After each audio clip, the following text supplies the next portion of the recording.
So you might be saying, well, so what's going to happen tonight? Well, we're going to unveil a new, deeply defined strategy. It's a collaboration between the SPLC staff and those who have been impacted by their work to meet the unique challenges we face today. We all know that right now we got a lot of things going on in this country, right?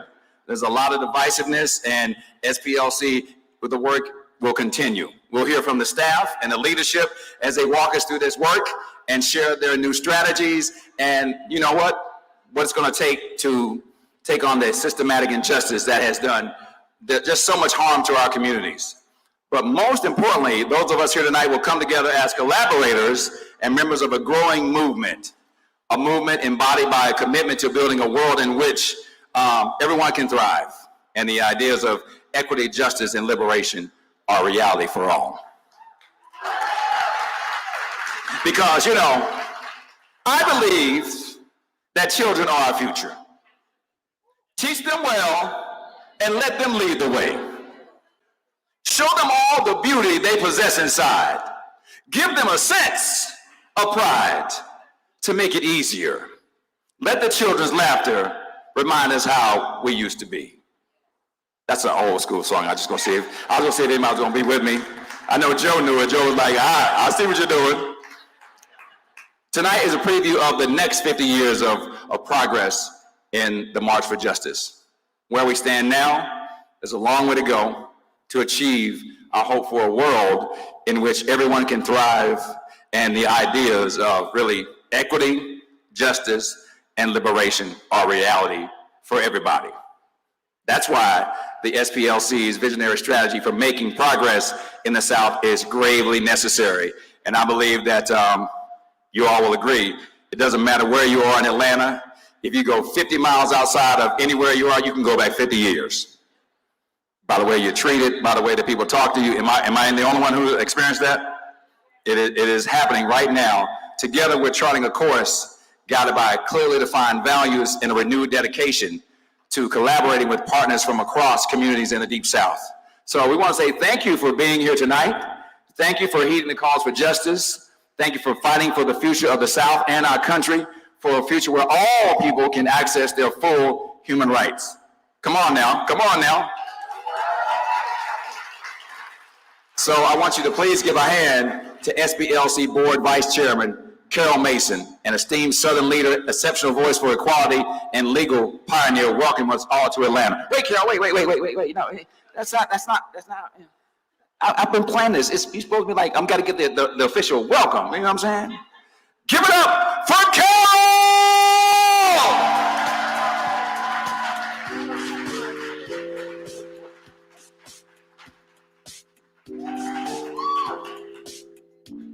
Good evening, everyone, and thank you so much, Ryan, for that introduction. I am happy and excited and honored to welcome you to Atlanta, my home, and to this very special event brought to you by the Southern Poverty Law Center. I also want to welcome those of you who are not here with us in person, but are following along from home thanks to our virtual live stream. Lots of things we learned during COVID. I'm so glad you could join us tonight. For those of you who don't know me, my name is Carol Mason, as Ryan just said, and I'm the Vice Chair of the Southern Poverty Law Center's Board of Directors. And it's been such a great honor to be part of this organization and support this organization. I have personally admired the work of SPLC for so many years, long before I became involved with the board. That's a long way of saying I'm old, and I've been around a while, and SPLC have been around as long as they have, and more. And I've seen firsthand that the work has evolved over time, which is part of the reason why we're all here tonight. The name of tonight's events is 50 Forward, and a major purpose of our gathering is to learn about the course of that SPLC will be charting into the future and how you can be part of that. I know how proud the SPLC community is of the numerous victories achieved during the organization's first 50 years, and Joe is right here, who is part of that work from the beginning, so thank you, Joe. And I also know that so much of the work remains to be done, and that we will not be satisfied until our vision for a just future becomes a reality. Now, Ryan used a song, and I'm going to use a different song. How many of you are old enough to remember Marvin Gaye's What's Going On? Yeah, this is the crowd that will. Well, that song had its 50th anniversary last year, And when you look at the images of when that song was shown, it looks a lot like it still looks today. And so we're going to make sure when we celebrate the next 50 years of SPLC, those images look vastly different. So once again, thank you so much for joining us and being a valued member of the SPLC's movement for justice. And with that, can I do the same thing you just did to give you that round? And Ryan Cameron!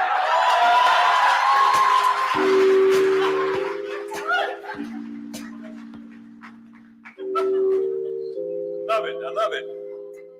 That's what I'm talking about. See that energy right there? But when she asked y'all if y'all remember what's going on, you actually raised your hands like you were in kindergarten. Who remembers? Thank you, Carol. I hope you're all as happy to be here in Atlanta as we are. It's time for us to jump, into the heart of this event and hear from those at the forefront of the SPLC's mission building.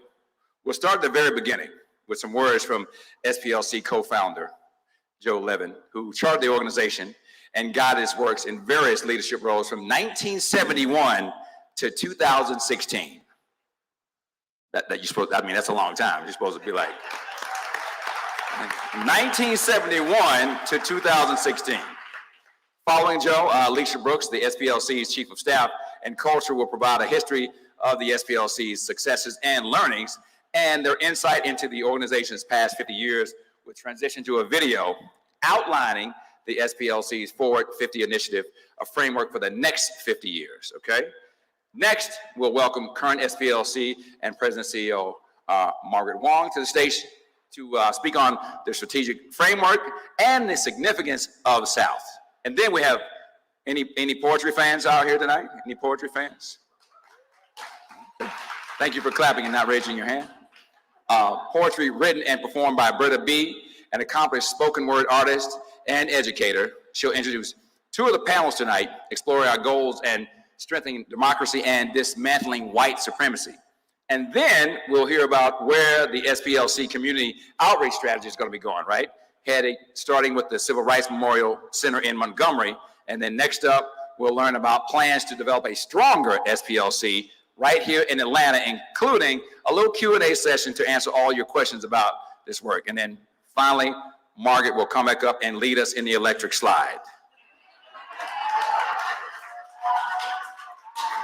I'm sorry, I know I wasn't supposed to say that. That's a surprise. What? No, she's not going to lead us in the electric slide, but she will come back up, though. She could. Oh, let me find out.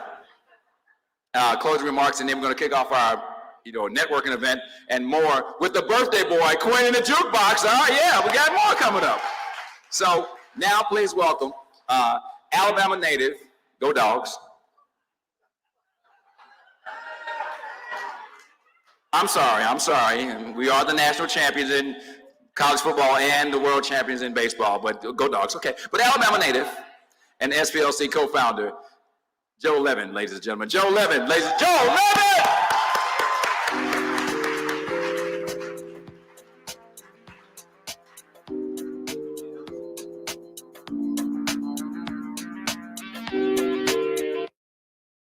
I think Alabama won the ACC that year, Ryan.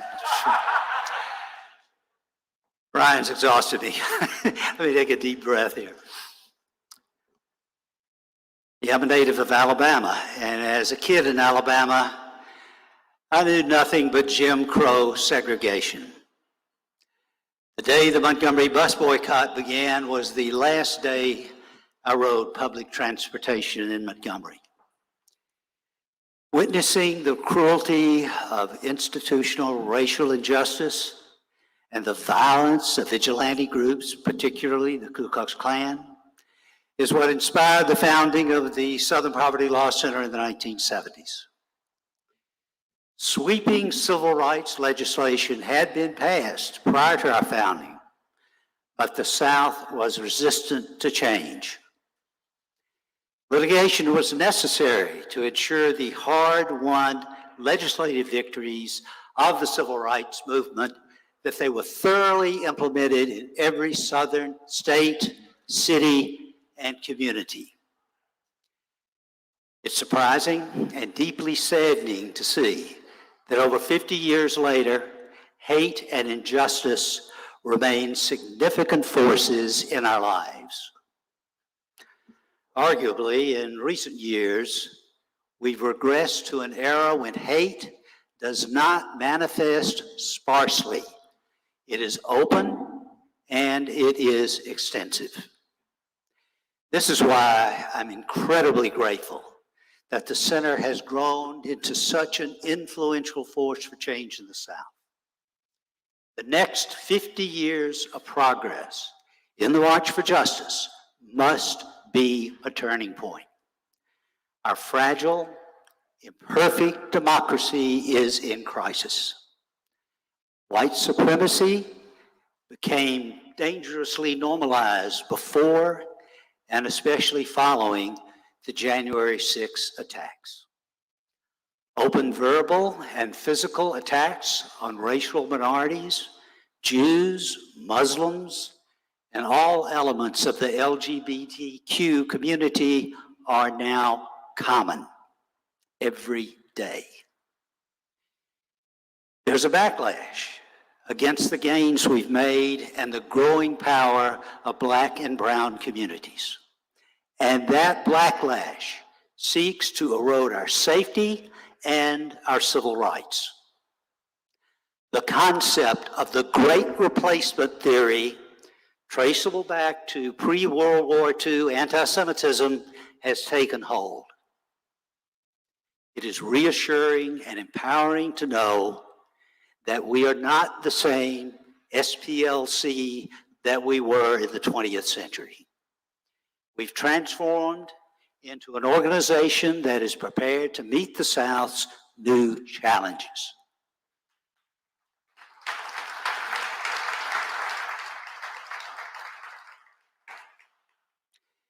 With evolved leadership, increased diversity, and a strong understanding of our vision, I am proud to be able to say that we have adapted our approach to integrate new impact areas and make necessary expansions to the scope of our work. When we first started the center, we sent direct mail asking for support. I'll never forget the first time I went down to that mailbox, Post Office Box 2087 at the old post office building in Montgomery. We received so many envelopes that I was in disbelief. I was so touched, not just by the donations, but by the notes that people sent, the confidence they had in us, and the hope that they shared. Half a century later, I am confident that the SPLC will continue to carry out our mission and vision with a broader impact than I ever imagined.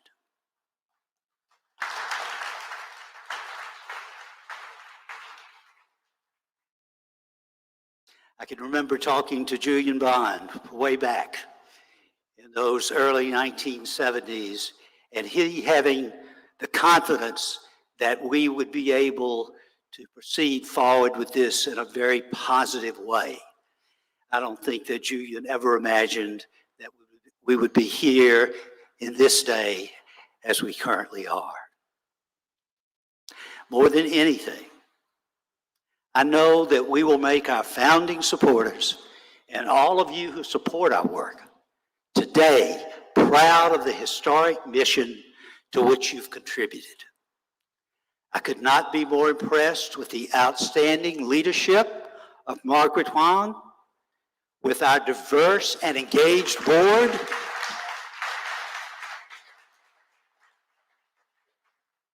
and with our unrelenting and brilliant staff.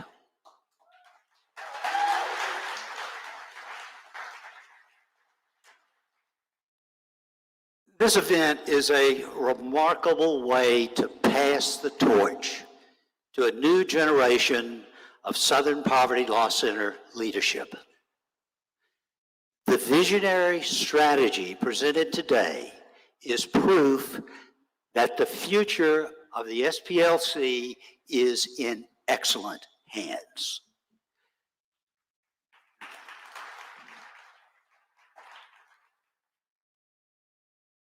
But this work, this is important, this work has never been just the SPLC's vision. I saw that with those original envelopes and what people said in them. It is our collective vision. I hope that you see your own voice reflected in today's remarks. Your input is important, and we will always listen. I am certain that those of you who do this work and support this work will continue to be an indispensable part of our movement for justice. I'll leave you with these last words. One of the very first great lessons of my life was and remains, and this is to paraphrase Ralph Waldo Emerson's essay, Self-Reliance. A person must be a nonconformist. Nothing is sacred but the integrity of your own mind. You will always find those who think they know what is your duty better than you know it. Being a contrarian can be a useful characteristic. Thank you for being here to share such a hopeful, reinvigorating moment with us. I would now like to welcome Alicia Brooks, SPLC Chief of Staff and Culture. Alicia.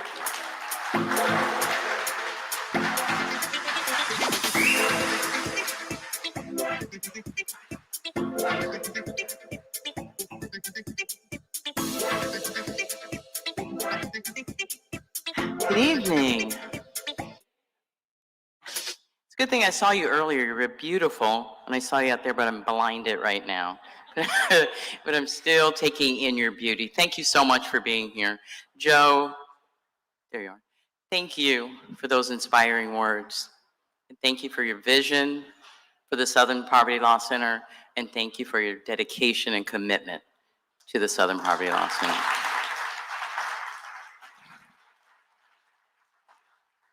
Now, friends and supporters in the house and on the live stream, thank you so much for joining us tonight as we celebrate SPLC's first 50 years and affirm our commitment to justice over the next 50 for the South, for one another, and for our democracy.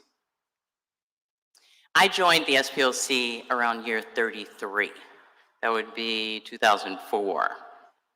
That year, the center made the strategic decision to heavily invest in our legal work. I should just tell you up front, this is going to be a little bit of a history lesson. No test, but thought you might want to know. Immigrant justice and criminal justice reform at that time accounted for about 70% of SPLC's investment in legal advocacy. SPLC launched the Immigrant Justice Project in 2005, the Southeast Immigrant Freedom Initiative in 2017. Our criminal justice reform or criminal legal reform goes back to 1996. And it was through a partnership with the Juvenile Justice Project of Louisiana. And haven't we come full circle? We have our new Chief Legal Officer, Derwin Button, in the house from Louisiana. Welcome, Derwin. Our primary goal back then was to help reduce the number of children who were held in secure facilities. We began similar work in Mississippi in 2003, in Alabama in 2005, and in Florida in 2007. Around 2011, we leveraged that work to begin to address mass incarceration within the adult system. Over the years, we formed 6 legal practice groups. So in addition to immigrant justice and criminal justice reform, we have a children's rights practice group, LGBTQ and special litigation, economic justice, and voting rights. Another note, I'm giving you this history because it's important and many of you were part of it. We don't start to implement a bold new vision from nothing. We've been doing this work for 50 years and we're moving it forward. The Intelligence Project began as Klan Watch in 1980, just 9 years after the center's founding. IP, as it is affectionately known, always sought, and still does, to suppress the forces, groups, and individuals who are intent on undermining democratic practice by dehumanizing, threatening, and harming people because of who they are. For decades, the Intelligence Project has served as the investigative arm for the legal department in a series of cases against white supremacist organizations. Their team of analysts and investigative journalists, respected and often quoted, remain the center's vanguard against hate and extremism, the hate and extremism that continue to threaten our democracy. Jumping ahead, the SPLC Action Fund was added in 2018. We needed a new way to expand our lobbying efforts beyond criminal justice reform. And we needed to bring new tools to the fight for positive social change. Today, we have policy teams advocating in each of our southern states. We have a team of talented policy experts in DC to address federal policy. That's the Southern Poverty Law Center in DC. Teaching Tolerance, now Learning for Justice, was launched in 1991. And that was just before I left the classroom, because I was a classroom teacher. But it wasn't before I began to devour these fabulous, free, multicultural education resources for K-12 teachers. I just couldn't believe they were all free. I've witnessed this program grow from pushing out great magazines and documentary films and more to becoming a team that works and responds in real time to the needs of teachers, students, caregivers, and policymakers. They're aligning with the broader goals and objectives of the center while remaining the beating heart of hope for SPLC. Of course, I cannot not mention the Civil Rights Memorial Center. It has grounded me in the work of the SPLC for 18 years. But my dear colleague, friend, sister, will tell you more about that a little bit later in the program. I did want to take a little time to reminisce about the wonderful work of SPLC, work we've done together to advance justice in this society. We've also done some very, very real and very hard work internally, recognizing that we need to be about the high ideals that we espouse externally. SPLC now has a talented team that is committed to leading us, staff and board, through justice, equity, diversity, and inclusion. Thank you, Jedi team.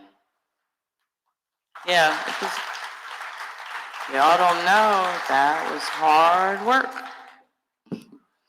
And SPLC is now a proud union shop. Woohoo! Shout out to Washington Baltimore News Guild, with newly elected leaders who are committed to working with management to be a workplace that honors and respects the rights of workers. Now I'm going to take a little privilege, as I want to do. I have a special thank you for board member and former interim president, CEO, Karen Baines Dunning. It's like I can't even say her name. Thank you, Karen. I also have a special thank you for Brian Fair, past board chair and current board member, who's just been fabulous, especially through these last 3 years. I don't want the other board members to get upset. I love y'all too. And I just wanted to say a special shout out to those. And Margaret Huang, our passionate, compassionate,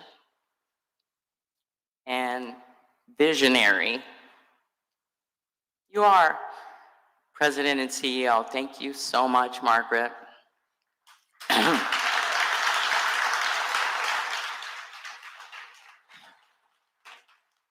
we still, even with all that I've said, I've always said that SPLC has done wonderful, wonderful work. We have, and we will continue to.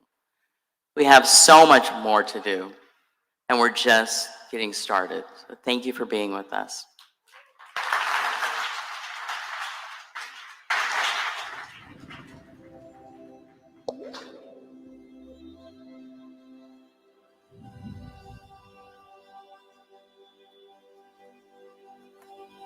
The Southern Poverty Law Center has had an extensive history taking on many civil rights issues, but we're committed now to deepening our impact. And to do that, we have to really focus in. The strategic framework that we've adopted enables us to focus on issues that are at the top of the agenda: persistent poverty, incarceration, threats to our democracy, growing hate and extremism. We recognize that many of the problems that we're still facing in this country got their roots in the civil rights movement here in our deep southern states. The laws and policies that our organization was established to defeat were born out of genocide and slavery and Jim Crow. They spread from the South to the rest of the country. SPLC is committed to changing the South in order to pave the way for the rest of the country. We wanted to take an ecosystem scan in the 5 states that SPLC works in: Florida, Mississippi, Louisiana, Georgia, and our home state of Alabama. What's the legal landscape, the judicial climate? How is the political environment, the socioeconomic landscape for those clients we seek to serve? We took the time to talk to people where they were, at their homes, on their phones, in their communities, where it mattered most, to ensure that we were doing the work of going deep with them on the issues that matter most to them.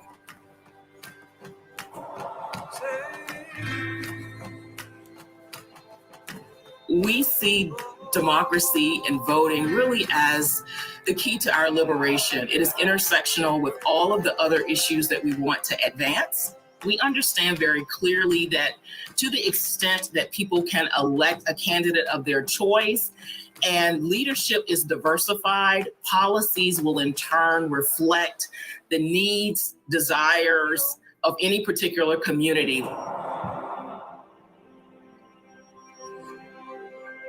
The hard right and the hate groups and the extremists that we track, they are also going to the grassroots community levels and trying to corrode democracy from the ground up. So it's very important that we are there in those communities and giving people the tools to take agency.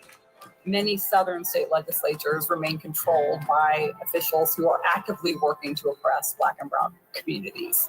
At the same time, white supremacy has become even more normalized and dangerous following the January 6th attacks on the Capitol.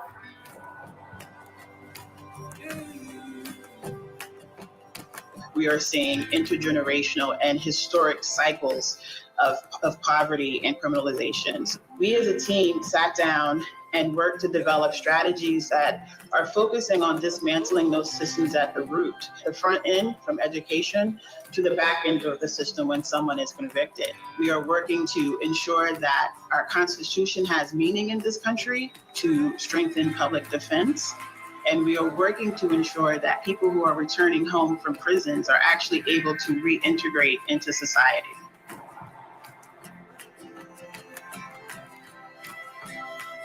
The gap in home ownership rates between Black families and white families almost entirely accounts for the economic wealth gap. It is not acceptable for people to not be able to meet their basic needs, and we want to make sure that we use the power of the law and the power of the people to change that. We have to work to ensure that there is a fair and equitable system for Black and Brown children, especially in the Deep South.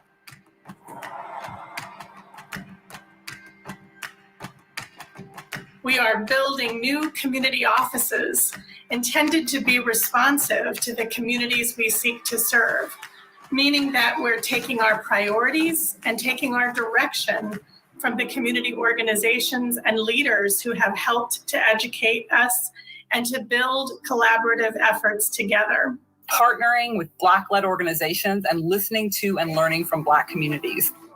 At SPLC, we like to think of ourselves as the fuel for the engine of community that helps community move towards our goals in a way that is deliberate, that is intentional, and that is necessary. We are located in the South, and we speak with a unique voice because of that.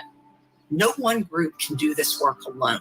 We know that the power is in the collective, and the collective move mountains, and SPLC is going to be part of that movement. We have our offices, our people, our partners here on the ground in the Deep South. We believe in W.E.B. Du Bois's quote, "As the South goes, so goes the nation." And we're ready to help lead the South to a more democratic, more inclusive, a multiracial democracy that really supports and protects the rights of everyone who lives here.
You didn't like the video?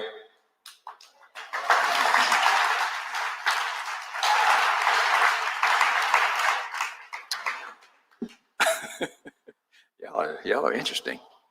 What I've learned so far is that Leisha has a really great voice, and I'm going to bring it down a bit because she commanded the whole room by just speaking in that tone. So in honor of Halloween, I will say this to everybody.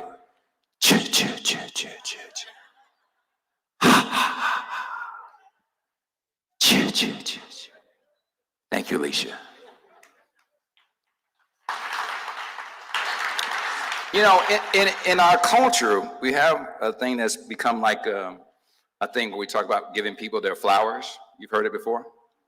And I met him purposely before he came up, and I've learned through all of my 30 years in broadcasting that when you meet legendary people, the room should acknowledge those people, and they should get on their feet. And even though he was very humble and said it was me, but it was also many other people, can we just give a rousing round of applause and on your feet for Joe for starting this whole thing?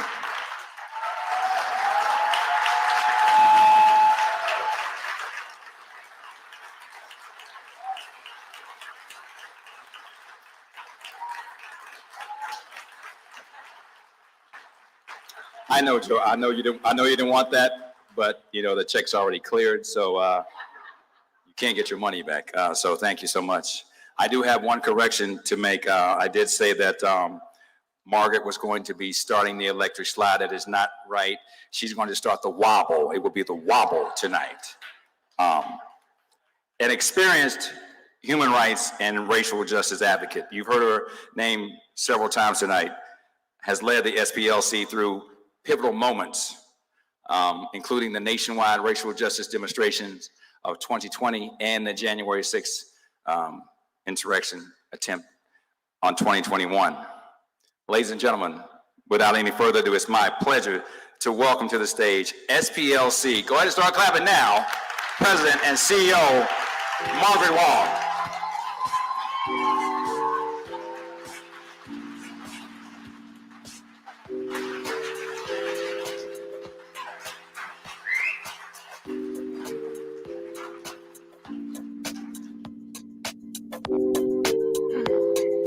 Good evening, everyone. Thank you so much for being here tonight, for joining us for this celebration of the Southern Poverty Law Center. I'm very grateful to have the opportunity to celebrate 50 Forward as we mark the beginning of a new era for the SPLC. I want to start this evening by thanking our board of directors. Could you all stand, please, and be recognized?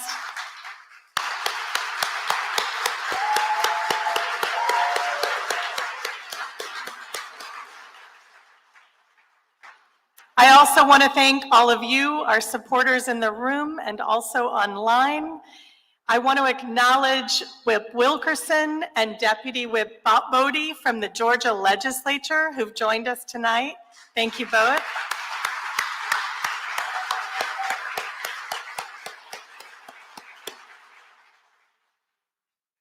And of course, I want to thank the extraordinary staff of the SPLC.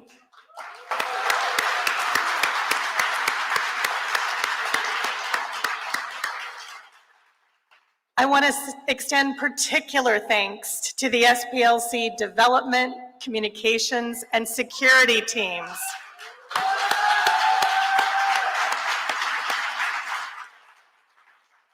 The fabulous executive assistants who did so much work for tonight.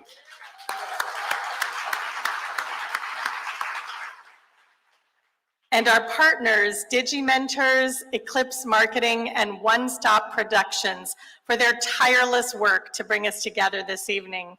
It takes an enormous effort to put a live and virtual event like tonight together, and they've done an incredible job. Please join me in thanking them.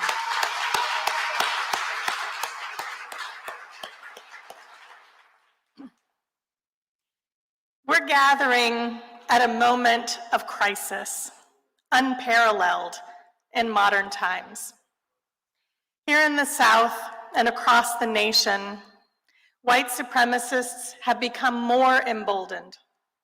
Extremists are manipulating the levers of power to challenge free and fair elections and to silence Black and brown voters.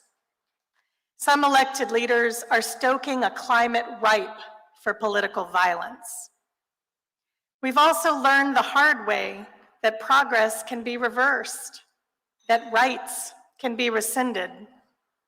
When the US Supreme Court overturned Roe v. Wade earlier this year, the court signaled that if the right to abortion can fall, so too can other rights we've long held unassailable.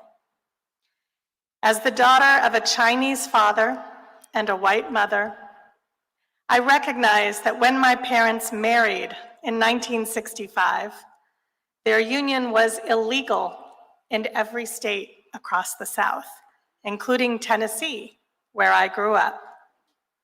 It wasn't until 2 years after their marriage in 1967 that the Supreme Court declared any law that banned interracial marriage unconstitutional. I learned at a young age that within that Supreme Court ruling was the possibility of freedom, the freedom to feel safe, the freedom to build a family, the freedom to love whomever we choose. That ruling was understood to be ironclad, like so many others throughout history that have made our nation more inclusive and just. I know I'm not alone in fearing all that is on the line today, and in mourning all that we have already lost. The powerful video that we just watched quoted W.E.B. Du Bois, who said, "As the South goes, so goes the nation." For too long, his words have rung true with tragic consequence. Laws and policies that terrorized Black and brown communities spread from the South across the nation. The legacies of genocide, slavery, and Jim Crow left deep scars that have never healed.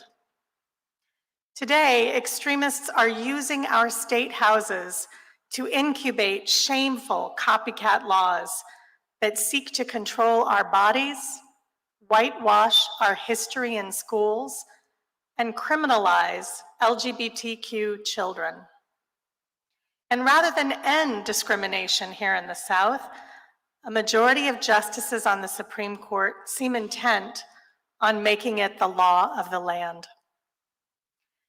But what strikes me about Du Bois' words is that they also reflect the heart of the Southern story, the story of our resistance, of our fierce activism, of our refusal to give up or give in to despair. It is the story of people who, like so many freedom fighters before them, have dared to believe in a better future for the South. It is the story of Black women who have been organizing on the ground in states like Georgia and Mississippi, leading the fight for the freedom to vote.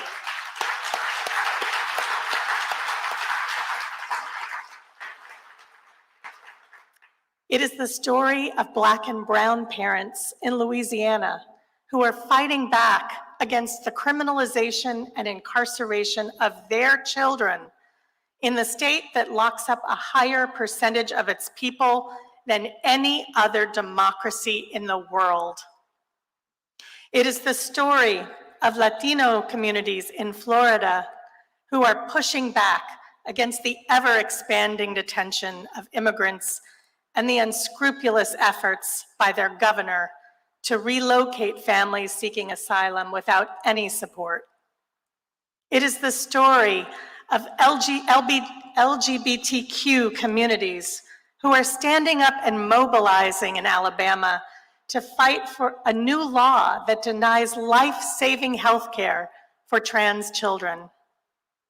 It is the story of people with disabilities in Alabama who are demanding access to the ballot box and dignity and autonomy from the forces who would make them invisible.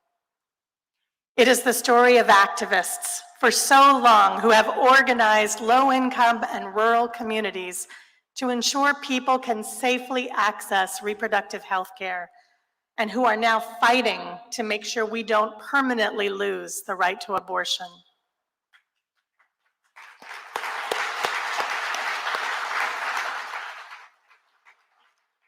It is the story of our collective power, of a multiracial and multicultural movement, one that grows larger every day as more people move to southern states, especially young people and people of color.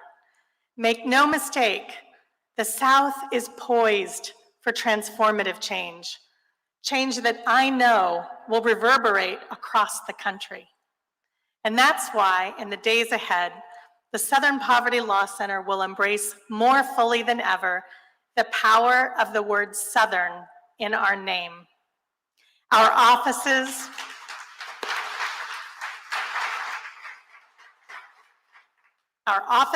our teams, and our partners are here on the ground in the Deep South. And we're committed to increasing our investment in this region we love so deeply, as together we make it more democratic and inclusive. And now, I have a surprise for you. As we gear up for the next 50 years, the SPLC felt it was the perfect time to update our brand as well. Our talented creative team has worked hard to design a new logo that will capture this new era of the SPLC. And tonight, our new logo makes its public debut, and all of you watching are the first to see it.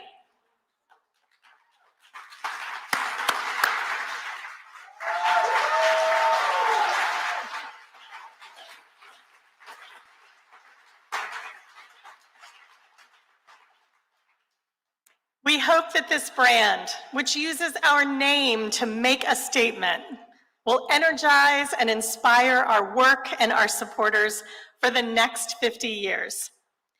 Because this is not work that the SPLC can do alone. As we developed our vision for the next 50 years, we reached out to all of you. We asked people in Florida, Mississippi, Louisiana, Georgia, and Alabama, What have we done well? What has had the best impact of our work for the last 50 years?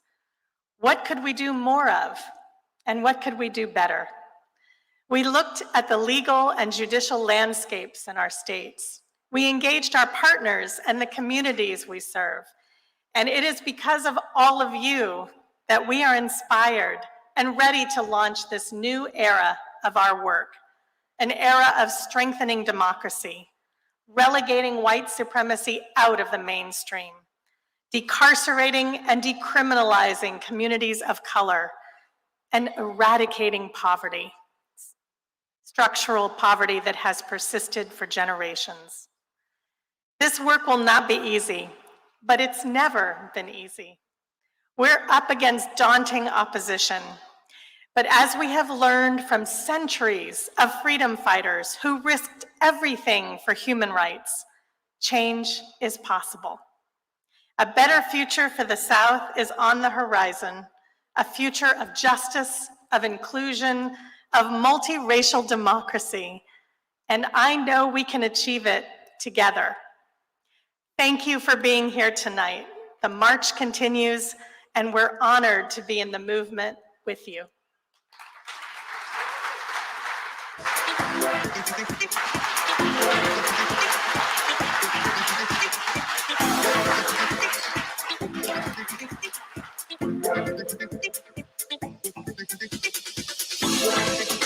Keep it going, keep it going. You can, come on, y'all.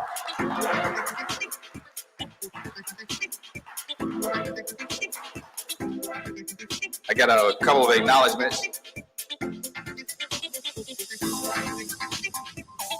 I want to acknowledge our StreamYard, managing the comments, Cassandra and Sam, and also somebody who remembers me from being in the 20-year public address announcer for the Atlanta Hawks, Rudy in the back. Rudy, I'm doing this just for you.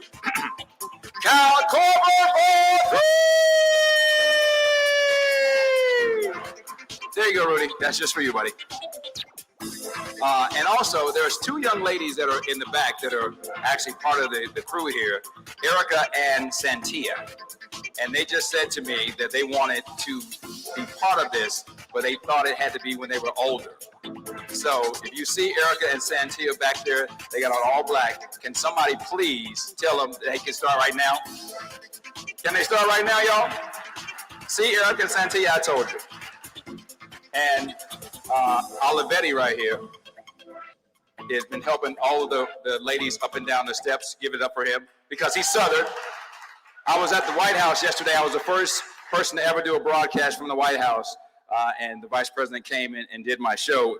But the woman in charge of it, Erica Lowe, there's a lot of stairs, and I kept cutting in front of her, and she finally said, "Why do you keep cutting in front of me when I go down the stairs?" I said, "Where are you from?" She said, "I'm from Miami." I said, "Well, I understand now, because as a Southern guy, we always, on an escalator or on a flight of stairs, the Southern man goes in front, just in case the woman were to fall and trip, because if I'm in front of you, I can break your fall. If I'm standing behind you, then it's World Star. It's a video." So Olivetti, ladies and gentlemen, Olivetti, helping the ladies up and down the steps. It's a Southern thing. I know if you're from the North, you don't get this at all. But you know, again, the after party will be at the Waffle House. So we'll explain it there. Now, get ready for award-winning poet Britta B. She's a pro at wielding the power of our movement with just her voice, and we'll use that spectacular talent to open up our new panels that were coming up next. The SPLC's Chief Policy Officer, LaShawn Warren, will host our Strengthening Democracy panel, and Immigrant Justice Deputy Legal Director Efren Oliveras will host our Dismantling White Supremacy panel. So, without any further ado, can y'all please give it up for Britta and our panelists.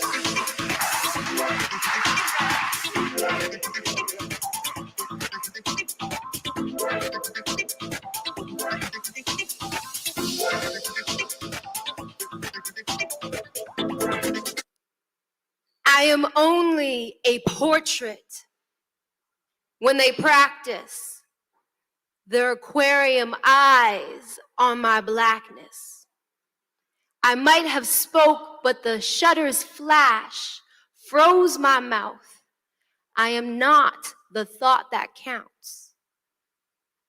And the betrayal is not that I stick out like windswept umbrella, but that I appear invisible. Had I been born with all my tongues, I might have found to the warmth of some banality, stopped to gaze the clouds, or discovered a prophet I could take for granted. But I leap across the page, the wall, the room, the globe, and somehow I am only the barrier they build upon me. Is this blackness too much? Is this blackness real? When I have attended their tables, I might have fractured the ceiling with my lack of regard for their heel print of dominance. Why aim skyward when what is hidden and ancient within me is the will to live wide? I funnel my fury that lives within the voice within me. I give my voice the wingspan of a year to puncture this portrait, to bloom what is alive in me unspoken. I must interfere with wonder. Had my ancestors been given today's future, who might I have been? Between red margin and white edge of page, I flicker my rage, and this anger can poison, or it can invent new songs of poise. Against the hum of history, I arrive, and I will not exist without any language or luggage any less precise. I meet you to recover the dream not deferred, but survived. Behind every Black poet's pen, every Black painter's palette, every Black musician's axe, and every Black photographer's eye, life, giving wide, wide life.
Good evening, everyone.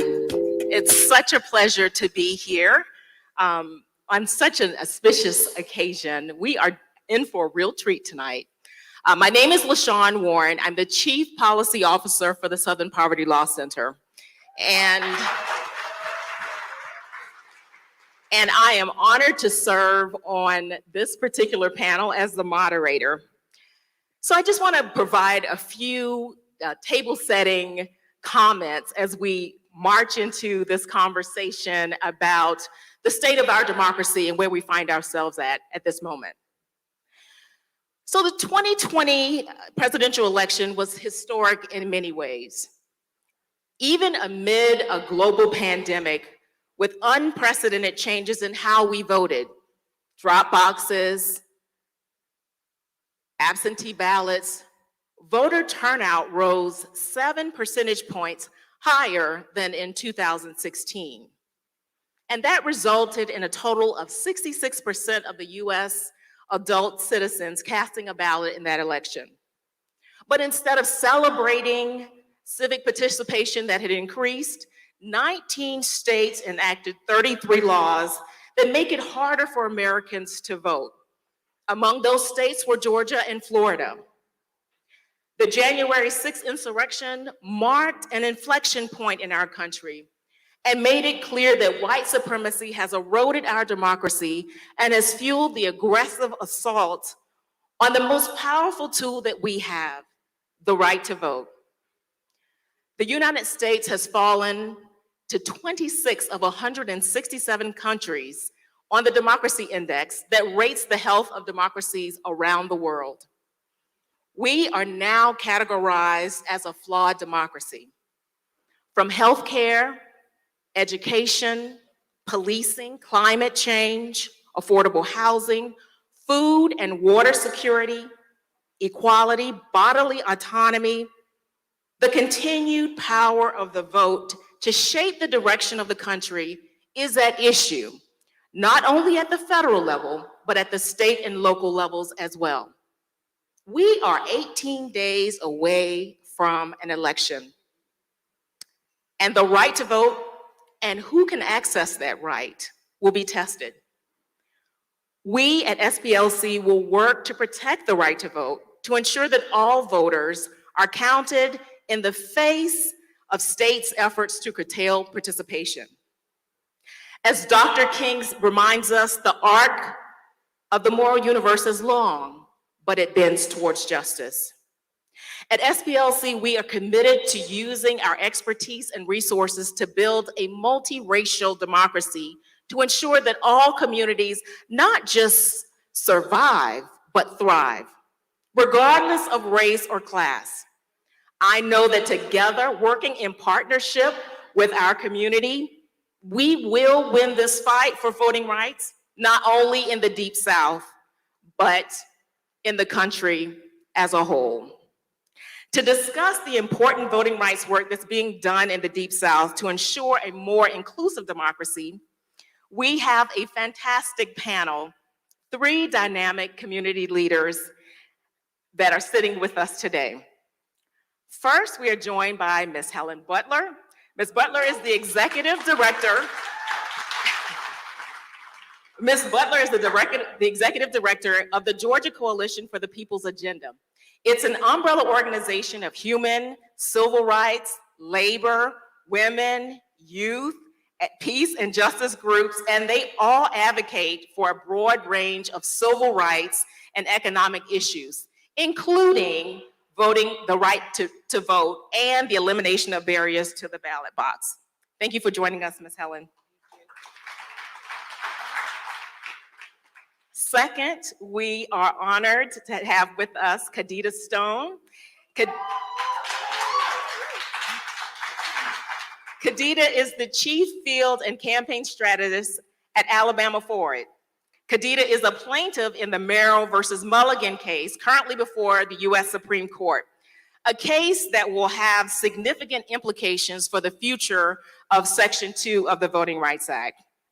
And last but not least, we are joined by Bradley Hurd. He is the Deputy Legal Director of SPLC's Voting Rights Practice Groups.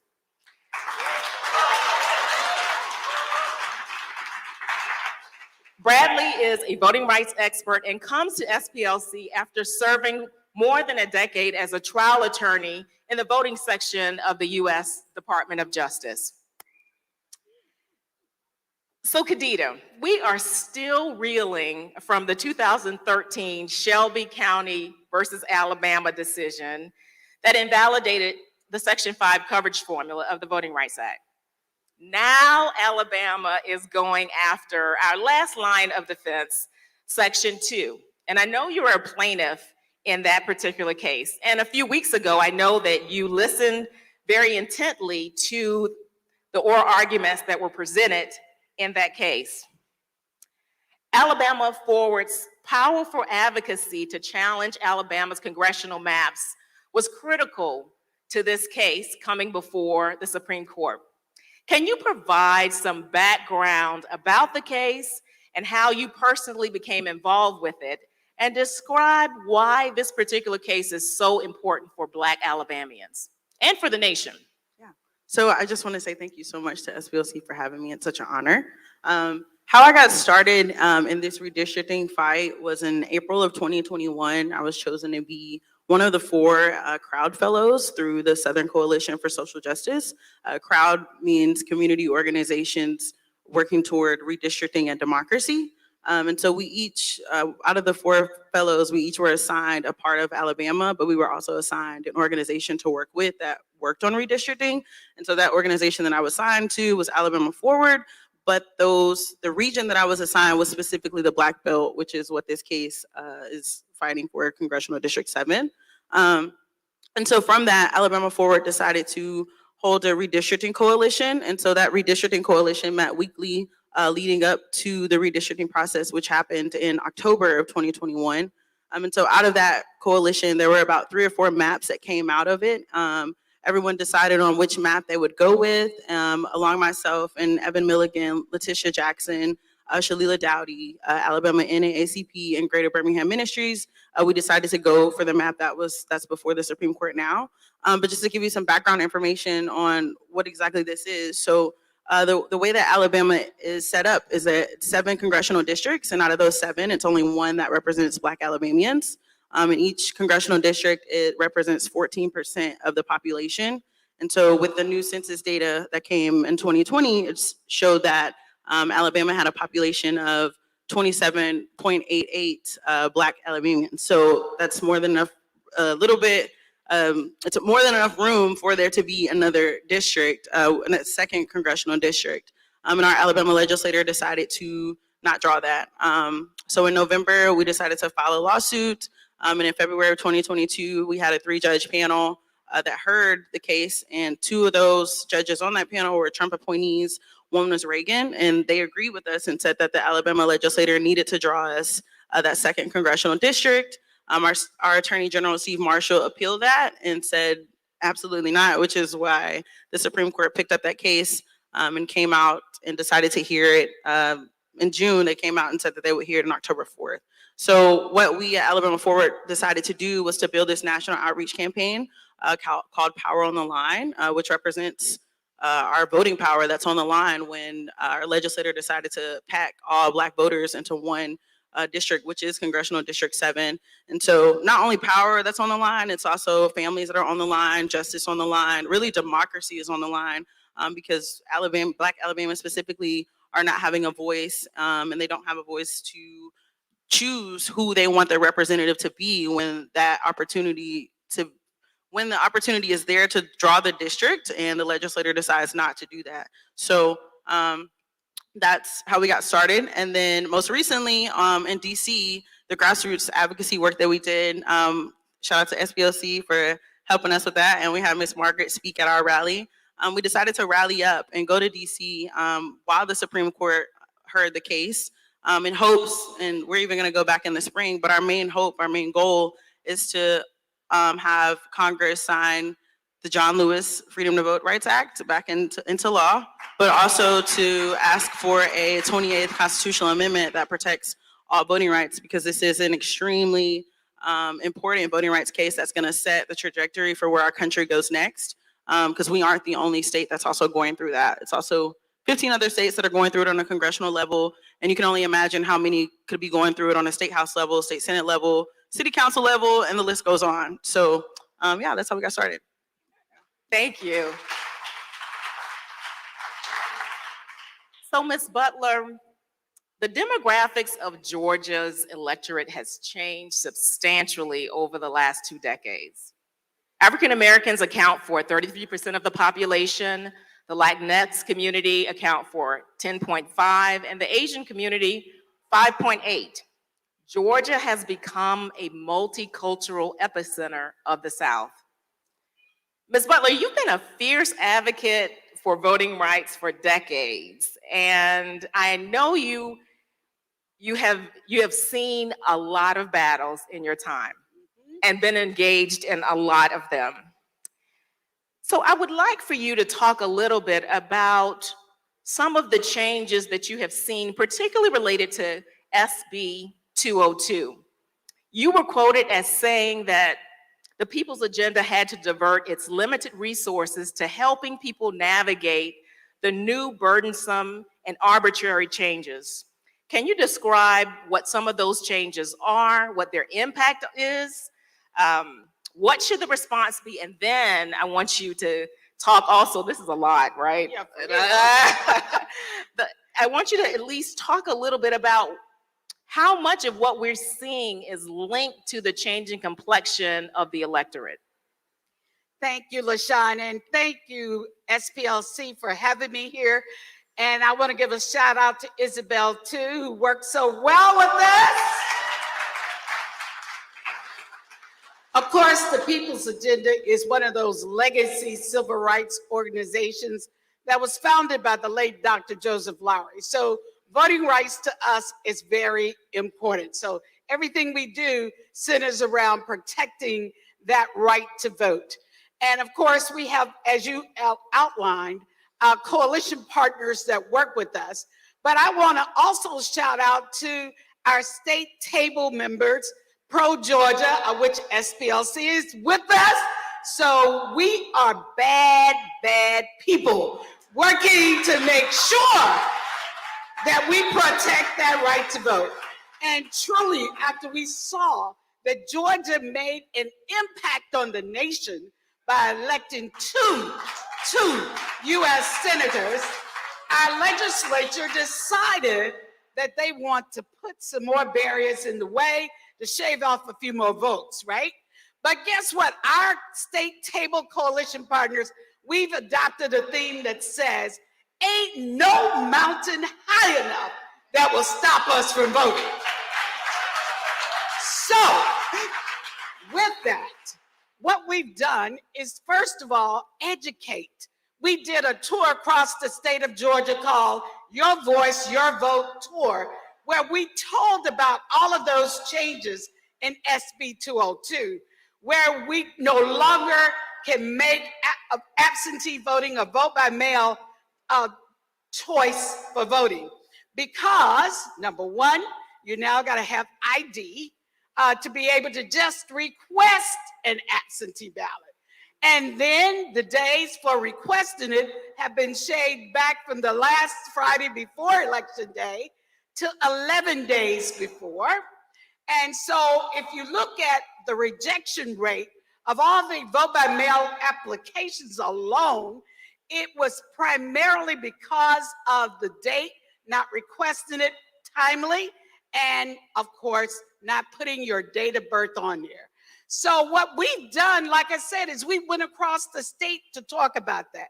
But that wasn't the most egregious part. The most egregious part is the total takeover process of elections by our state legislature. It took away the power of the Secretary of State. It went in and established this performance review panel that could take over large boards of elections and replace them with someone who without experience and that would report directly to the legislature versus reporting to the board. And I know you've heard about, of course, the water. You can't give out water to long lines. And a shout out to every Georgia voter in here. We've had over 500,000 people show up for early voting. Yes, vote, vote, vote.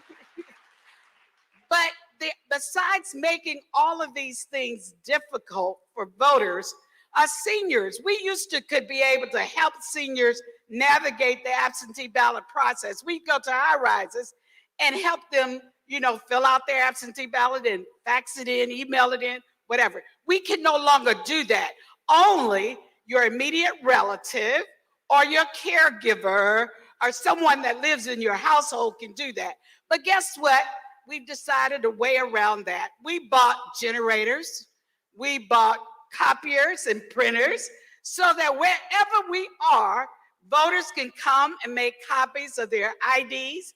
They can get those absentee ballots. They can fax them back in to the local boards of election or email them. We're even training old seniors like me, how you use your telephone, your iPhone, smartphones, whatever they may be, to take pictures and upload it so that they can then exercise that right to vote.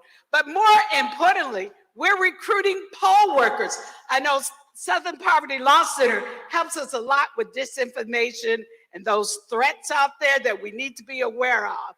But what we're doing is making sure people know how to navigate. We're recruiting poll workers. And by the way, Gwinnett County needs 500 poll workers right now, and we're recruiting, so join us. We're also doing recruiting poll monitors. Those are people that we train as a part of our Election Protection Coalition that goes to polling locations and actually assist voters with problems they may encounter. We also make sure the polling locations are set up like they should be. Make sure public transit is available. Make sure the signage is there. Make sure it's handicap accessible. Whatever it is required to be there, our poll managers can make sure voters vote without barriers. So those are the things that we're doing. Our Black Youth Vote fellows, who are young people 18 to 35, who also do organizing like you did down there. But what they're doing right now is helping us with Lyft rides. You know, I can't navigate how to do a Lyft ride, but they will request a Lyft ride, and for anyone that requires it, and they, in turn, will wait till the voter finishes. The voter calls our office back, and we again give them another Lyft ride back home if we don't have a driver scheduled to be there. So what we're doing is making sure that people show up to the polls and that they can vote without problems. We're saying ain't no mountain high enough to stop us from voting. So we intend to vote. And when all else fails, we got great legal partners. You know, Bradley here was my first partner in crime that helped me with the voting rights lawsuit. But we have great lawyers that are working with us on redistricting, on the SB2 litigation, as well as the exact match litigation where people have to show IDs that exactly match whatever's on a Social Security database or driver's license. So we're saying vote, vote, vote. Numbers make a difference, and turnout has to be phenomenal, just as it was in 2020 and 2021. So thank you. Thank you, Ms. Helen.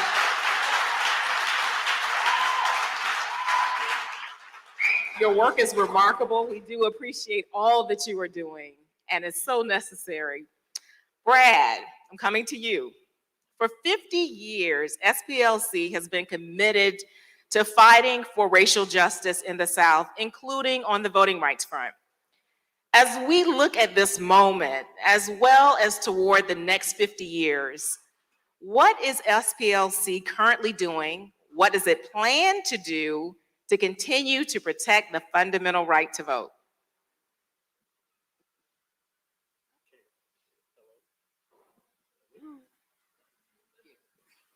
Just, okay. I can't follow Helen. How are you going to put me last and follow Helen? I do want to say, just before I jump into your question, and Helen alluded to it, but I do feel like it's come sort of full circle because Helen was my first voting rights client back in 2004 when I was here in Georgia. We won. And we won. we thought Georgia was bad then, and it's only gotten worse. But we did win that one. So anyhow, it's a pleasure to be on the panel with you and with you as well. So we know that the right to vote is preservative of all other rights secured by the Constitution. We know it's fundamental. We also know that, particularly since the 2020 election, we know that democracy is under attack from within. Conservative state legislatures and an increasingly hostile court are making it more difficult and time consuming for all of us, and particularly Black and brown people, to vote. So what is SPLC doing about it? SPLC is committed to combating those forces and protecting the franchise.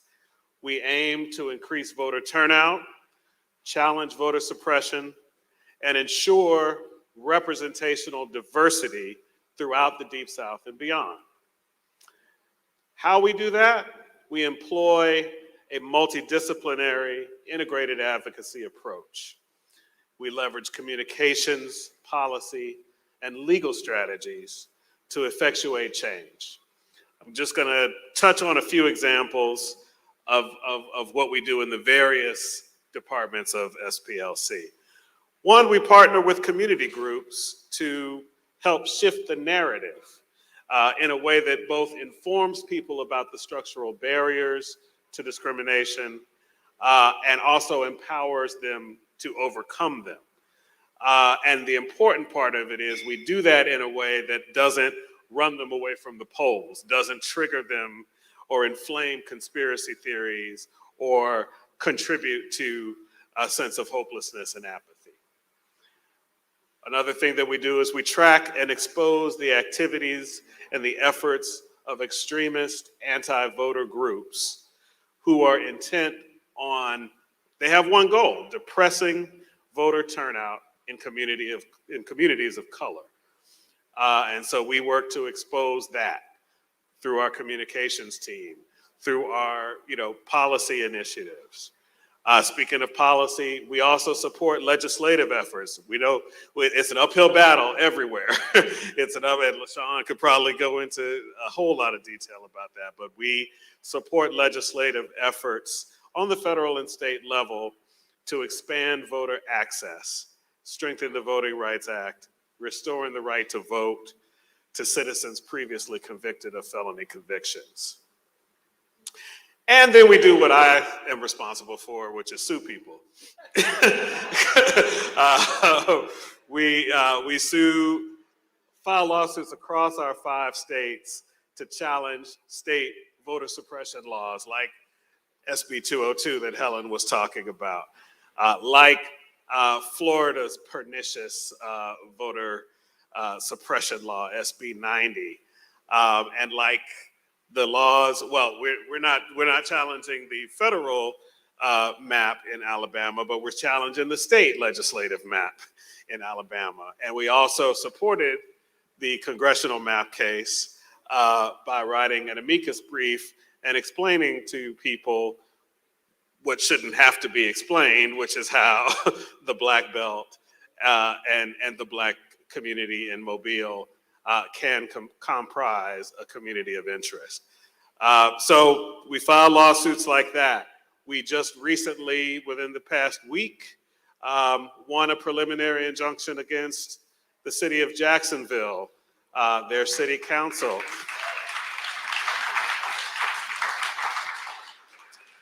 Their city council had a racially discriminatory map where they packed in Black Jacksonville voters into 4 of 19 districts, and basically prevented them from exercising the ability to elect voters of their choice in a possible 5th district and a possible additional districts. The court found that it was discriminatory. It ordered them to create a new map. What did Florida do? Well, they did what what did Jacksonville do? They did what Florida did. They did what Alabama did. They appealed. We'll see where that goes. But we also have a lawsuit in Cobb County, Georgia, against the school district map, where there again, very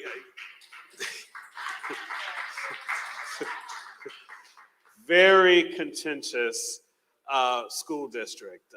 Cobb County is changing. Cobb County is getting browner and blacker, and it is scaring the majority of the board. They have a 4-3 majority, and they use that to silence the voices of Black and brown people. And they have drawn the map, or they asked the state legislature to draw the map in such a way that it protects that 4-3 majority, even as Cobb County gets blacker and browner. So we're suing them. We're waiting to hear what the court says on that map as well. So in addition to these types of litigations, we're also protecting access. Helen mentioned states are increasing their efforts to prevent groups from assisting voters, either with registration or with casting absentee ballots or with voting. So we also engage in litigation to challenge those types of discrimination and really voter suppression again. So the final thing we do, because I know I'm reaching my time limit, is that we do all of the things I mentioned, and we also leverage our relationships with our grantees through the Vote Your Voice program and our community partners to increase the impact of our outreach.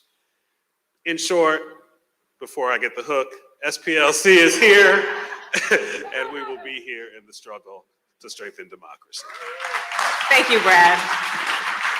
One of the things that we can take away from this particular panel is that there is no one tool that is going to take us to the promised land and to make sure that we are all able to vote and elect a candidate of our choice. And it is only through working in partnership that we're going to really make a difference. So we are quickly running out of time, and so I have one last question, and I'm going to ask you to use a word or two to tell the audience what gives you hope when you think about the future of voting in this country. We'll start with you, Brad, and then we'll go back to Khadija. Ms. Butler, then Khadija. What gives me hope is the number that Helen quoted, 500,000 people who have already come out to early vote, and the turnout that we got in 2020, despite COVID, despite voter suppression. That gives me hope, because ultimately the power to combat voter suppression is the people. Ms. Butler, thank you.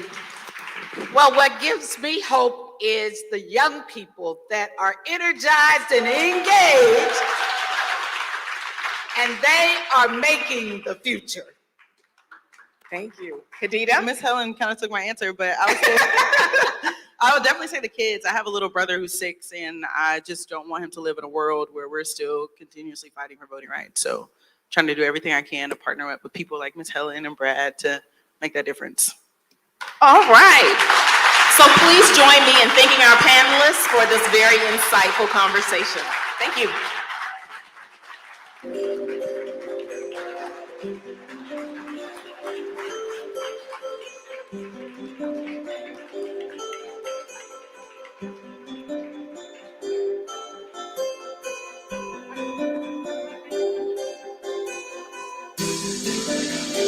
Ladies and gentlemen, once again,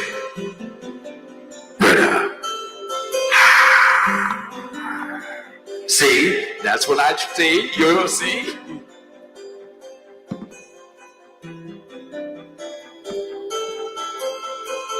Give it up for our panelists, everybody! Good luck. Woo, must be true. Before some part of you forgets, you are not without hope, hope, hope. Today, the future was an uncomfortable echo, economy disrupted, strutting stilettos, prickling fellow feelings felt oceans across, insidious termites overwhelming backyards, and you, remote control with the whole earth on. Pause. Hey, if we watched the world as it sank, What entertainment could we hook out of its gargled neck? Which channel changes the climate? Whose button breaks the quiet? Some of us still don't have a clue. Some of us still don't have a choice but to use our voice, to push back, protest, persist the pip, pinky finger to unite the fist. Hey. Some of us swear we are in this together.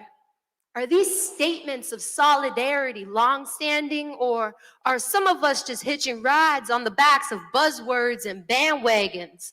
Will allyship and gestures of compassion be followed by legislative action?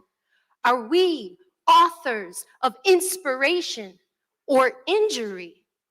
What about the mental health crisis? What about the countless acts of private and capital violence? Why is accessibility so far away from the table where policies and programming is made? Why is stigma and ignorance at home in my hood? I work to fall asleep. I work to believe that I'm neither powerless or invisible, that I need you as much as you need me, and we need each other like never ever have we ever before some part of you forgets.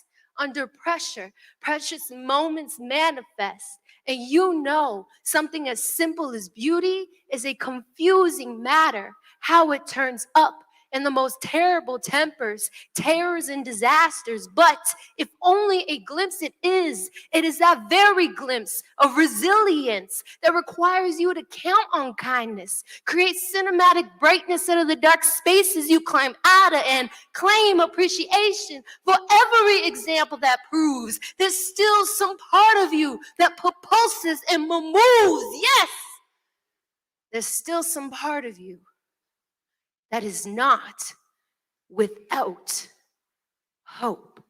Hope.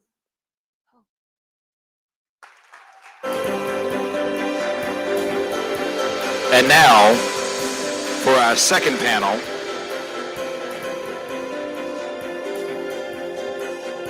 Legal Director Efren Olivares will host our Dismantling White Supremacy panel. Immigrant Justice Deputy Legal Director Efren Olivares. Please give our panelists a hand as they come, ladies and gentlemen. Please give them a hand.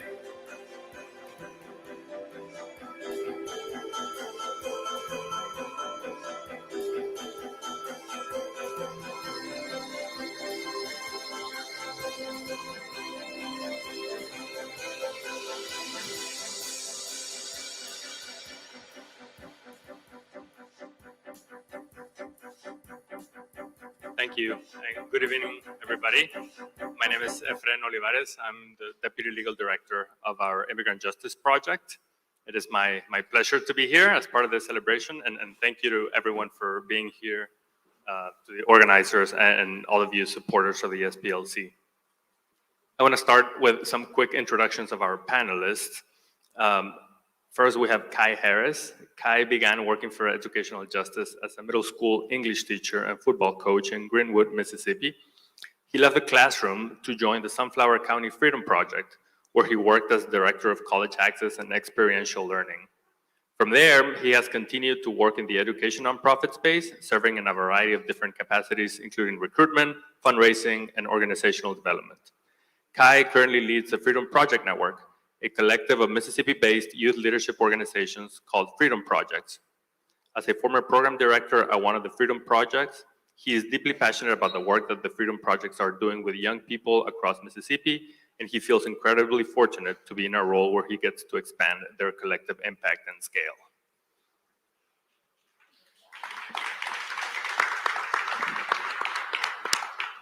Dr. Brian Hughes is a research assistant professor in the program of Justice, Law, and Criminology at American University. He's also the co-founder and associate director of the Polarization and Extremism Research and Innovation Lab, known as PERIL, where he develops and studies interventions to reduce the risk of radicalization to extremism. His scholarly research explores the impact of communication technology on political and religious extremism, terrorism, and fringe culture. His work also seeks to identify the commonalities between extremists of differing ideologies, cultures, times, and places. Thank you, Brian. And our very own Ann Beeson, SPLC's Chief Programs Officer, who oversees programs to dismantle white supremacy, advance learning for justice, and preserve the legacy of the civil rights movement. An experienced civil rights lawyer, nonprofit CEO, and philanthropy executive, Ann has transformed institutions and embraced a wide range of innovative strategies to promote social change. She has argued before the U.S. Supreme Court, litigated numerous landmark cases around the country, and founded groundbreaking programs to stop the erosion of civil and human rights. Thanks, Ann.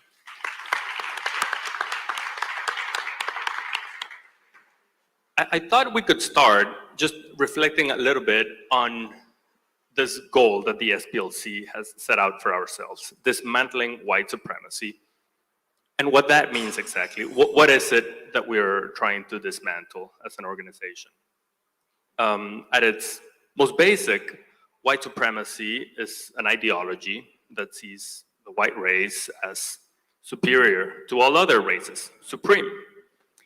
And we probably don't have enough time to get into the details of what is whiteness and who is white and how that has changed over the years, given the social construct that is raised. But I thought it would be important to name that, while there might be this idea that white supremacy is only the explicit mention of the ideology itself in laws and institutions and policies, it also shows up in other ways in our everyday lives. Some of them explicit, some of them visible, some invisible, some loud and violent, and others less perceptible. So can we start with you, Kai?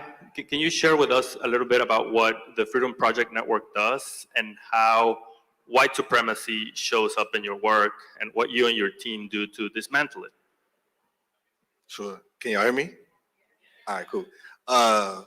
Thank you, Ephraim. Before I start, a couple of things I must say. First of all, Atlanta is my home. So South Side in the house. I'm from South Fulton. Had to say that.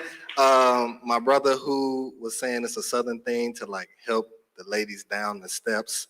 For me, my grandmother would kill me if I didn't thank my elders before I spoke. So I must say thank you to Joe. It is an incredible honor I was sitting behind him and I was like, this is Joe Levin in front of me. I was fanboying out. So just incredibly honored to share this space with you and all the other trailblazers who have done the work longer than I've been alive and paved the way for me to be in this seat. I think that, when I hear white supremacy, I think we don't have the luxury to get caught up in terms and terminology. And so people, white supremacy or racial oppression, systemic oppression, or critical race theory, oh, don't say that. We want to expend all the energy on that. The truth of the matter is, this is a country that wrote in its founding documents that all men were equal while actively enslaving people. And also a country that, I'm an educator, right, by trade. So also a country that uses language like achievement gap to talk about differences in student outcomes while actively investing in the political and social and economic conditions that create opportunity gaps between students. So that's what we need to focus on, and not whatever you want to call it at the time.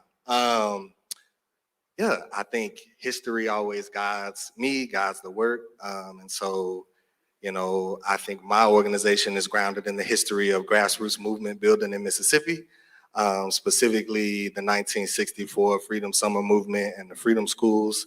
I'm sure many people are familiar with that history, but I have to share a little bit about it because that sort of is the story of our work.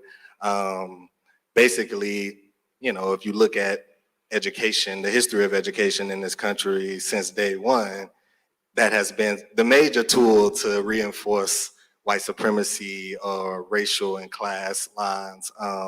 Everything from the money that is invested in our schools to, restrictions on curriculum in terms of what teachers are, how they're able to engage with students. And so if we sort of fast forward to the 1960s, you had all of these organizing groups that were trying to figure out how do we gain traction to keep building what we now think of as the civil rights movement. And we had SNCC and CORE and all these other organizing groups in partnership with local groups. And they said, well, if we're gonna eradicate white supremacy, education has to be at the core of it. And they said, and if we're gonna do education work, what better place to do it than Mississippi, which is really the hub of racial violence and racial oppression in a lot of ways at that time. And so they developed an education program that said, imagine what's possible if we create a learning environment that centers student voice, that teaches students their true history, that is student-led, that encourages students to think and act politically, that encourages students to develop the same core competencies, but through the lens of interrogating systems, and allowing them to demand and imagine what dismantling oppressive systems can look like and what rebuilding just systems in their place can look like. And what that would mean for the voter rights movement that was growing at the time, what that would mean for communities moving forward. And seems like a simple model, but was quite revolutionary at the time, and was quite successful in that there was thousands of students across Mississippi who attended the Freedom Schools, and I think the Freedom Schools went on to inspire liberatory education projects across the world. And so my organization, the Freedom Project Network, is carrying forward the spirit of the 1964 Freedom Schools in Mississippi, in the communities where the original Freedom Schools existed. And so our philosophy of education is rejecting learning models that place teachers above students, and ultimately listening to young people, and ultimately positioning them to articulate their visions for the world, because in fact, every social movement that has had traction has been led by young people. And so if we can create learning spaces that get adults out of the way and allow young people to articulate what they want to see, they actually have pretty bold ideas for what our world can look like. And then from there, all we need to do is give them a platform to drive that work forward. And so we do that via everything that is academic support, that is arts enrichment, that is educational travel, and obviously youth organizing work, community organizing work runs through all of what we do in the spirit of the 1964 Freedom Schools. But we're building power alongside young people so that they can drive forward the change that we know needs to happen in communities across Mississippi, across the South, and the rest of this country. So that's what we do.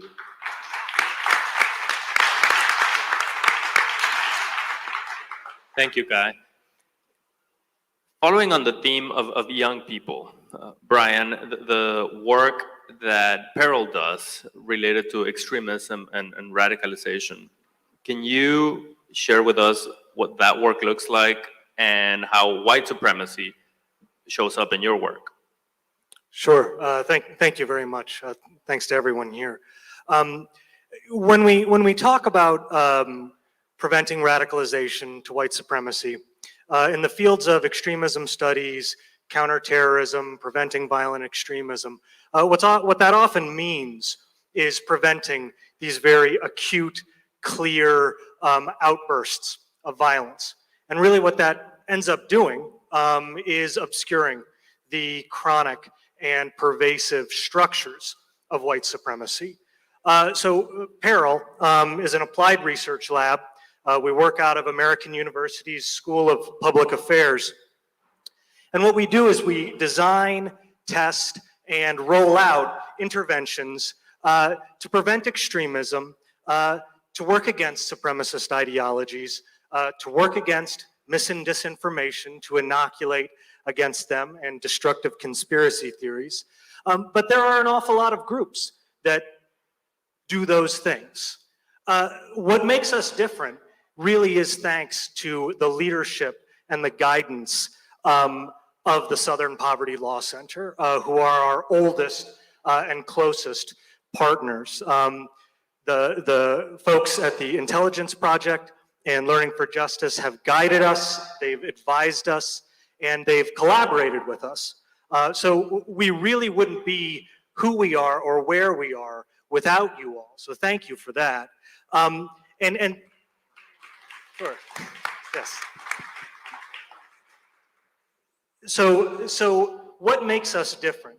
The ways that the SPLC has helped to make us different are these three core values that run through everything that we do.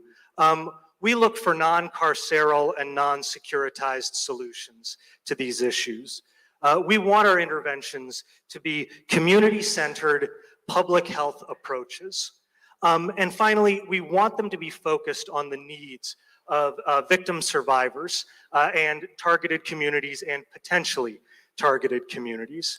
So these fields of counterterrorism and counter-extremism and even preventing violent extremism, they really in the past and to this very day have reproduced these deep chronic structures of white supremacy in the way that they execute their goals. We have the experience of the Countering Violent Extremism program, which mostly functioned in the end to produce suspect communities of Muslim Americans. And now, even when the focus is on white nationalism, white supremacist groups, this emphasis on securitized solutions, what it does is it actually channels more power and more unaccountability to institutions that have historically upheld white supremacy. That is law enforcement, security apparatuses, and so on and so forth. So our work intends to make this change while avoiding those failures of the past and unfortunately of the present too. There are really three ways that we try to go about doing this. We focus on deep primary prevention. You know, when we were just getting ready to launch the lab, we hosted a series of planning sessions, actually sponsored by SPLC, where we brought in educators and community leaders and we asked for their input. And we made certain that these were people who were not coming from counterterrorism or extremism studies. And one of the first comments that was made, an educator said, whenever I hear a new group or a new program like this being introduced, all I hear is a new way of channeling resources to troubled white youth. And she was right. And that really guided our focus away from secondary and tertiary prevention, so away from de-radicalization and away from attempting to catch people, you know, and they're really getting into the throes of radicalization and perhaps planning a violent event, and focusing on how we can strengthen the resilience of the community at large. How can we make our communities places where the likelihood of violent extremism and supremacist ideologies and radicalization is much, much lower? How can we reduce the fertile soil out of which these chronic conditions and then their acute expressions of violence emerge? So we take a public health approach. This is based on a principle of whole of community wellness. Again, especially observing and putting first the needs and the interests of victim survivors and targeted communities. Some of the work that we've done there can be seen in our parents and caregivers guides and other guides that are associated with that, which you can find if you're interested on splcenter.org/peril. Download it. Before, I don't want to take up too much time, but there is just one final point that I want to make, which is that, as I stated, this field of extremism studies has been very guilty of reproducing the structures of white supremacy. And one of the ways that it does that is in the way that it brings up the next generation of scholars and practitioners. This has not been a field that's been welcoming or accommodating to women and people of color. And one of the core missions of Peril is to cultivate that next generation of scholars and practitioners, to find ways that we can change the curricula and the access to opportunities for emerging and young scholars and practitioners, so that it is no longer a field entirely dominated by white men, but that it actually reflects the communities in whose interests we ought to be working. Thanks.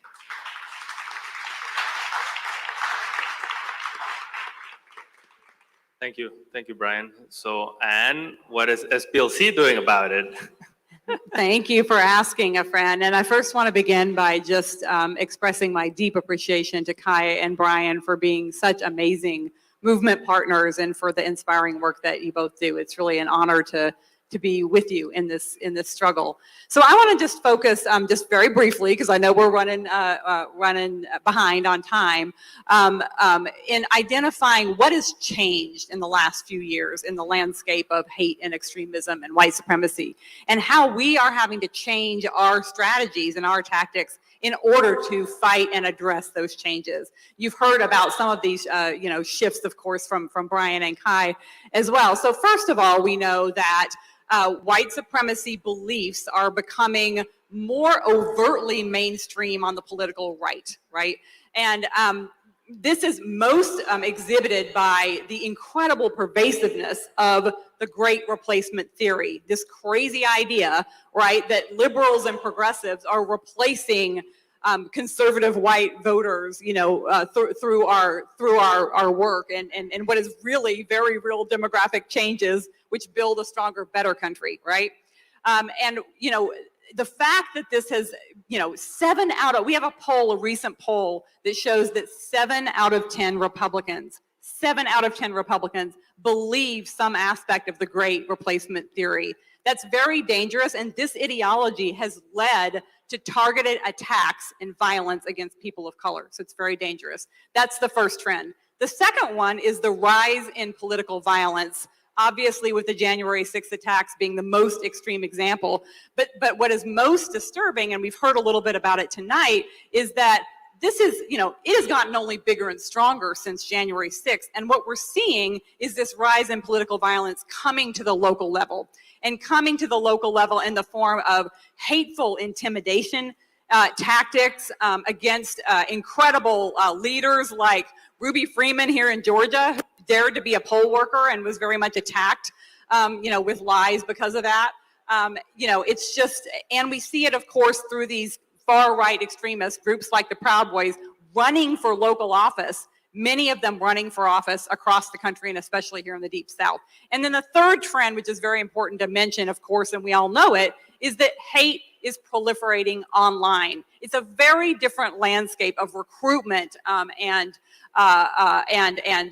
fundraising, right? And the spread of misinformation and lies, which takes a very different set of tools to combat. And so I want to just highlight 2 things that we're doing very, very briefly. We're building new strategies and tools. The first is that we have a new prevention and partnerships unit. It's the unit that partners so closely with Peril, and we're so delighted to partner with Peril on that. And I have to give a shout out because one of the partnerships that unit works on is right here in Georgia, and it's an anti-political violence coalition that is working together to really come up with strategies to stop hate before it really takes a foothold and we're dealing with violent situations.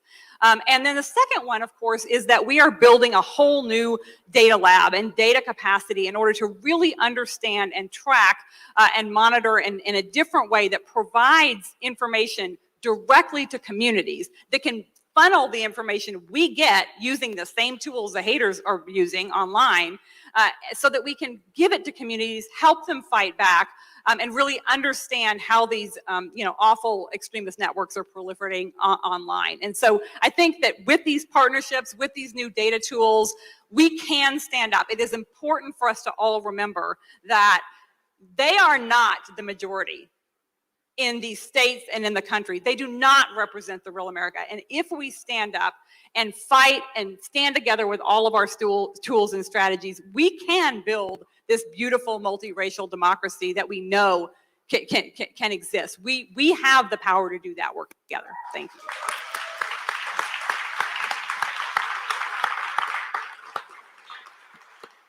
Well, if I can find one thing in common with our last panel, is that there's not a silver bullet for the challenges we face. It's going to take all the tools that we at SPLC use, from litigation to education, organizing, policy work, and at the end, it will also be people power that gets us to achieve this goal. And I imagine that in 50 years, another group of people will gather.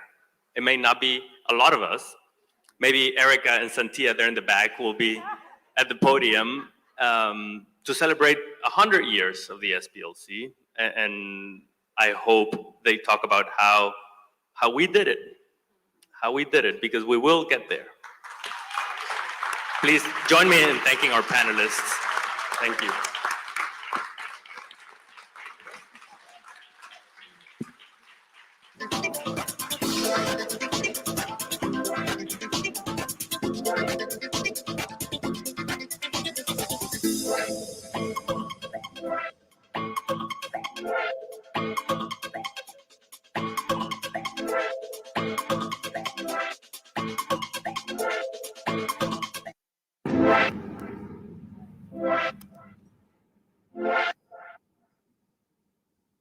And now, Taffany English will share more about CRMC's future.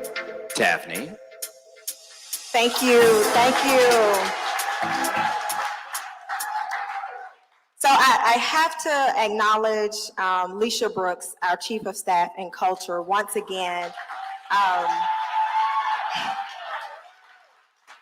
who led the Civil Rights Memorial Center from its inception, planning, dreaming, implementation, and execution. So, you all have heard throughout this evening how important and vital partnerships are to the Southern Poverty Law Center, even more vital today.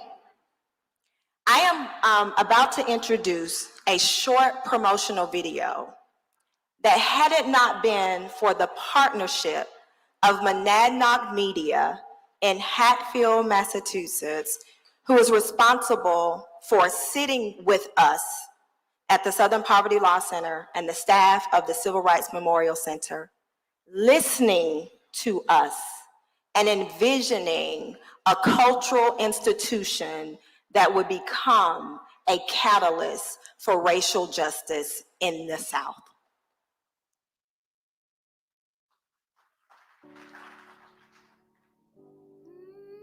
The truth of the matter is, I am a Black woman that grew up in the Deep South. White supremacy was a threat, to not only our livelihood, but our lives.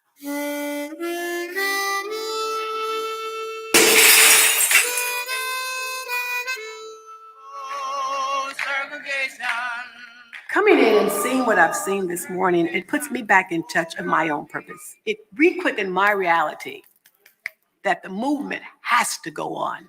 It cannot stop. I think it's extremely important to know the history and the background, to know the facts, where we came from and what we did, and so that way we could change it and make a difference. It was definitely an eye-opener, especially coming from a white person. This is for the ones who can no longer sing for themselves, for George Jackson and George Floyd, for Lieutenant Colonel Lemuel Penn and Breonna. I got the history, I got the point. However, it made me do a self-reflection. Am I doing enough for my people? Am I doing enough for my community? Because change starts with you. The legacy of the civil rights movement is what teaches us how we need to go about actually getting the rights that we deserve. Because they started the fight, because they ignited the fire, we're able to continue that fight, and maybe it won't be so long for us. The civil rights movement will never end, right? Until the world is just, there will always be a movement.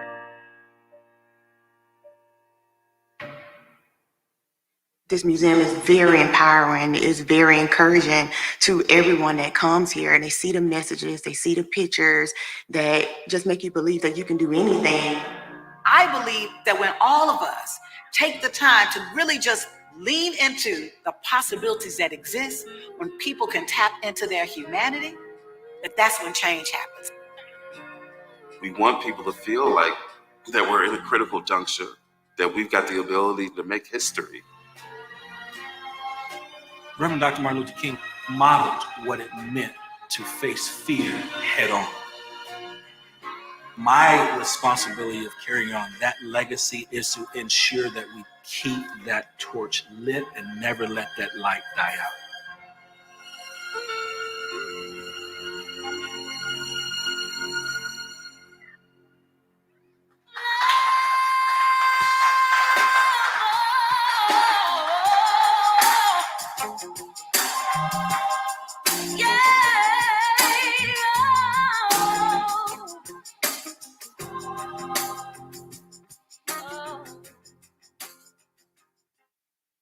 Thank you.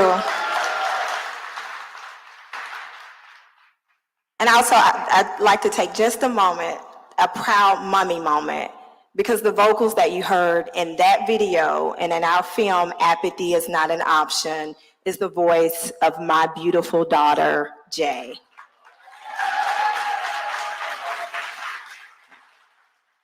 Since its dedication in 1989, the Civil Rights Memorial has honored and paid tribute to those who lost their lives during the Civil Rights Movement between the 1954 Brown versus Board case and the 1968 assassination of Dr. Martin Luther King Jr. There, we memorialize the name, faces, and stories of 40 people who were killed during the Civil Rights Movement in a system of domestic terror used to enforce segregation. At the monument's dedication in 1989, Julian Bond, the first president of the SPLC, said, "We are gathered in the cradle of the Confederacy to dedicate a monument to those who died so we all might be free." Decades later, vigilante violence and unjust killings by law enforcement continue to shatter Black communities. The white supremacy and hate that those we honor at the CRMC took a stand against so many decades ago is unfortunately still alive. This is why the CRMC's dedication to broadening all people's understanding of the enduring significance of the Civil Rights Movement remains so necessary today. Today, the Civil Rights Memorial Center has evolved into a cultural institution where visitors learn and engage about how the past informs the future. When the CRMC opened in 2005, it became a landmark resource for preserving our history.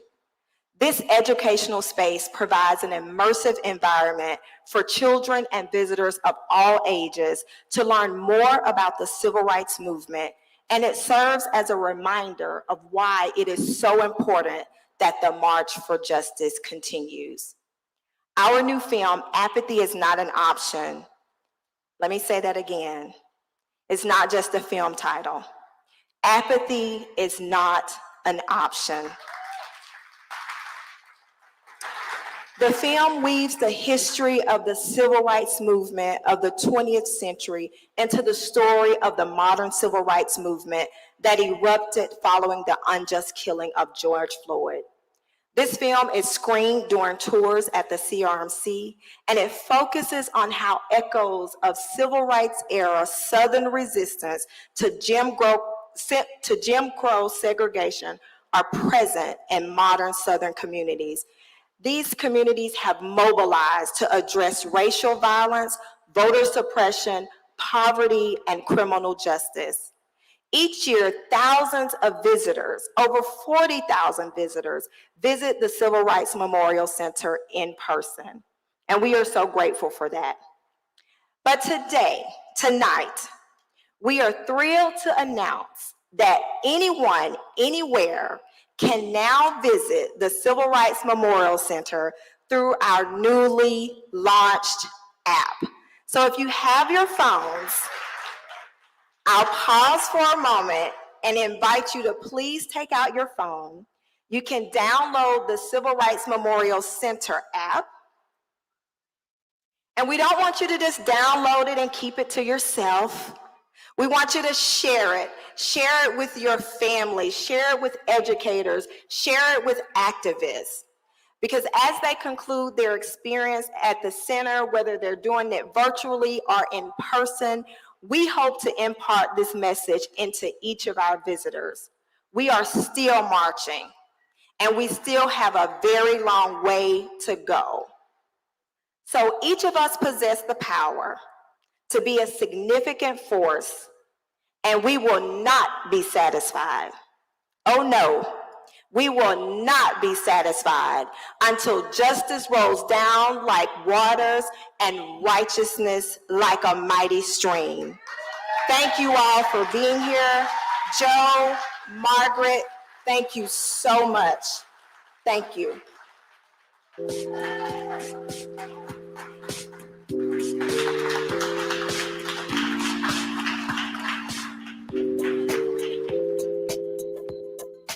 Thank you, Taffany. We would like to bring back up SPLC and President CEO Margaret Huang for some closing remarks. You can clap if you want to. Yeah.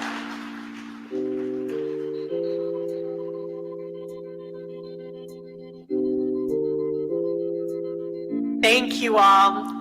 I'm actually going to bring the evening to a close and thank all of you for joining us tonight. This has been a really special evening dedicated not only to the history of the Southern Poverty Law Center, but also recognizing the future of the SPLC. I'm so excited to see that new logo up there in the corner. Thank you all for joining us this evening, and now I'm going to hand over to Quinn and Jukebox to take things over. Everyone drive safe, and thank you for joining us. Take good care.